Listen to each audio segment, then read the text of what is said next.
వలిగొండ పట్టణ ప్రజలకు నా యొక్క హృదయపూర్వక నమస్కారాలు. నేను ప్రజలందరికీ సుపరిచితున్నే. ముఖ్యంగా ప్రజలను కోరేది ఏంటంటే,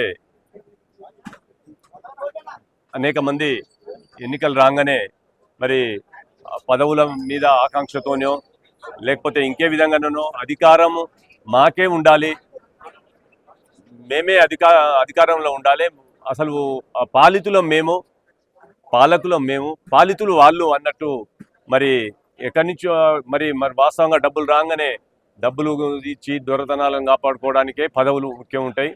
మరి అది కాకుండా నా పర్సనల్గా నేనైతే నిత్యం స్టూడెంట్ లైఫ్ నుంచి కూడా ప్రజా సేవలోనే వండుకుంటూ ప్రజలలోనే మమేకమై ఉన్నా నేను.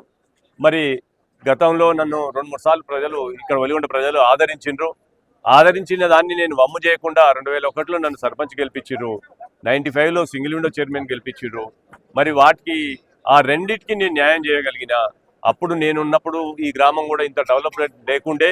నేను రాగానే ప్రతి ఏరియా, ప్రతి 4 ఇళ్ళు వేయడం ఉంటే అక్కడ ఒక వాటర్ పైప్ లైన్ వేయడం, అదేవిధంగా కరెంటు స్తంభాలు తెప్పించి కరెంటు వేయడం, రోడ్లు వేయడం, డ్రైనేజ్ వ్యవస్థని ఏర్పాటు చేయడం, మరి ఈ విధంగా చేయడం జరిగింది.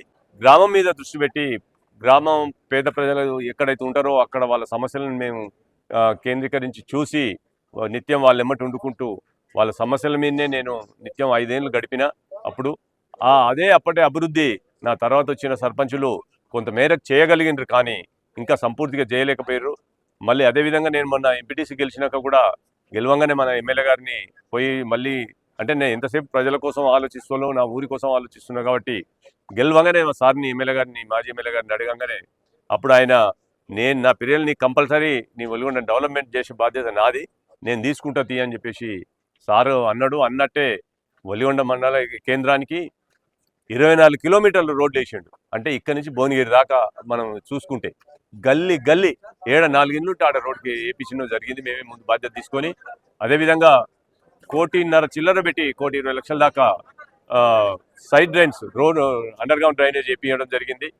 అదేవిధంగా అనేక మరి అభివృద్ధి కార్యక్రమాలు నా పీరియడ్లో నేను 2 దఫాల ప్రజలు ఆదరించినందుకు నేను ఏడ్నో ఉండి ప్రజల పదవిని చూసి నేను ఇంట్లో కూర్చోలేదు.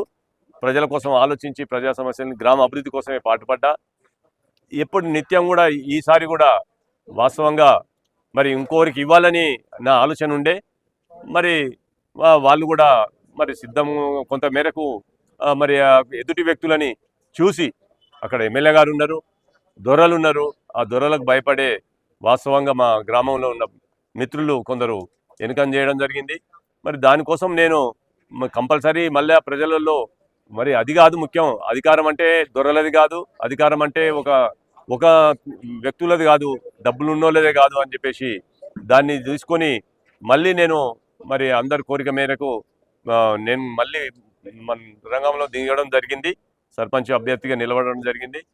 నేను ముఖ్యంగా మరి నేను ఒకటే ప్రజలను అభ్యర్థిస్తున్నా.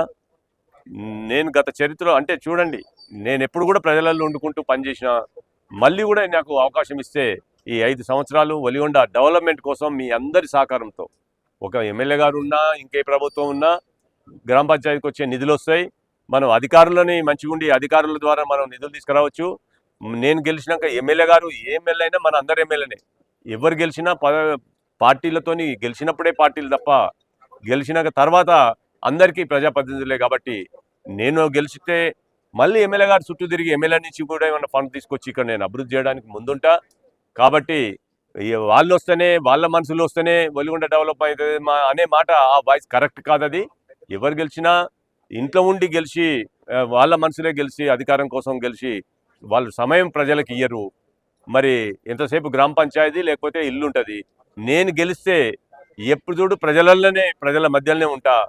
అది మీకు తెలుసు. ఇక్కడ జనం అందరికి కూడా, ప్రజలందరికీ కూడా అది గమనించి ప్రజలకు టైం ఇచ్చి పనిచేసుకోవాలని గెలిపిస్తారని భావిస్తూ, మరి నన్ను గెలిపించి ముందుంచి మరొకసారి మీ సేవకు వినియోగించుకుంటారని చెప్పేసి నేను భావిస్తూ, పరిస్థితి ఏంటంటే లోకల్లా మరి అంటే మేము అంతర్గతంగా వాళ్ళ పార్టీకి అనొద్దు, కానీ ఇప్పుడున్న క్రమంలో 42% మేము బీసీ పర్సెంటేజ్ ఇస్తామని చెప్పేసి కాంగ్రెస్ గవర్నమెంట్ రాకముందుకే కామారెడ్డి డిక్లరేషన్ ఇచ్చిండ్రు.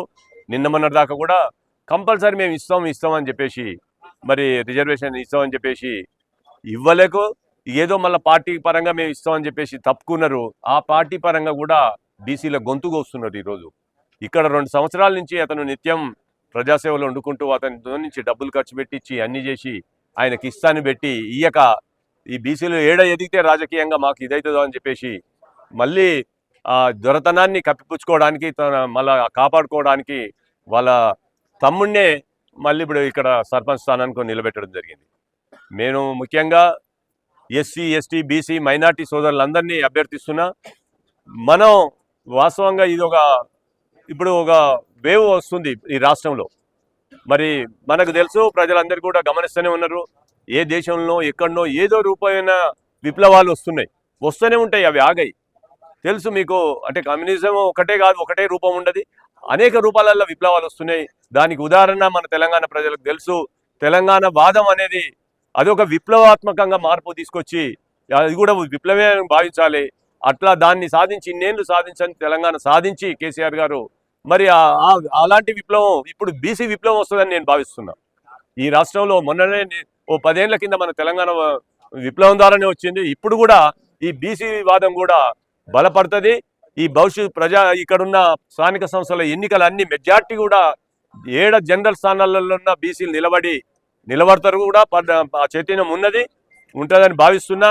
ఈ బీసీ సోదరులని, ఎస్సీ ఎస్టీ మైనార్టీ సోదరులందరినీ మనం గెలిపించుకొని ఈ బీసీ వాదాన్ని బలపరిచి మళ్ళీ భవిష్యత్తులో అసెంబ్లీ ఎన్నికలలో కూడా మన బీసీ ఎస్సీ ఎస్టీ మైనార్టీ వాళ్ళనే మెజార్టీ వారిని ప్రాతిపాదికంగా మెజార్టీగా ఇద్దామని చెప్పేసి నా యొక్క అభిప్రాయం. దీన్ని గమనించి Veligonda BC SC ST minority ప్రజలందరూ కూడా, జనరల్ వ్యక్తులు కూడా సర్వీస్ చేస్తోనికి, మీ ఎమ్మటి ఉండటానికి, ప్రజా సమస్యలు పట్టించుకుంటానికి ఆలోచించి ఓటేసి గెలిపిస్తారని చెప్పేసి మరొకసారి వేస్తారని చెప్పేసి ధన్యవాదాలు తెలుపుతూ ముగిస్తాను.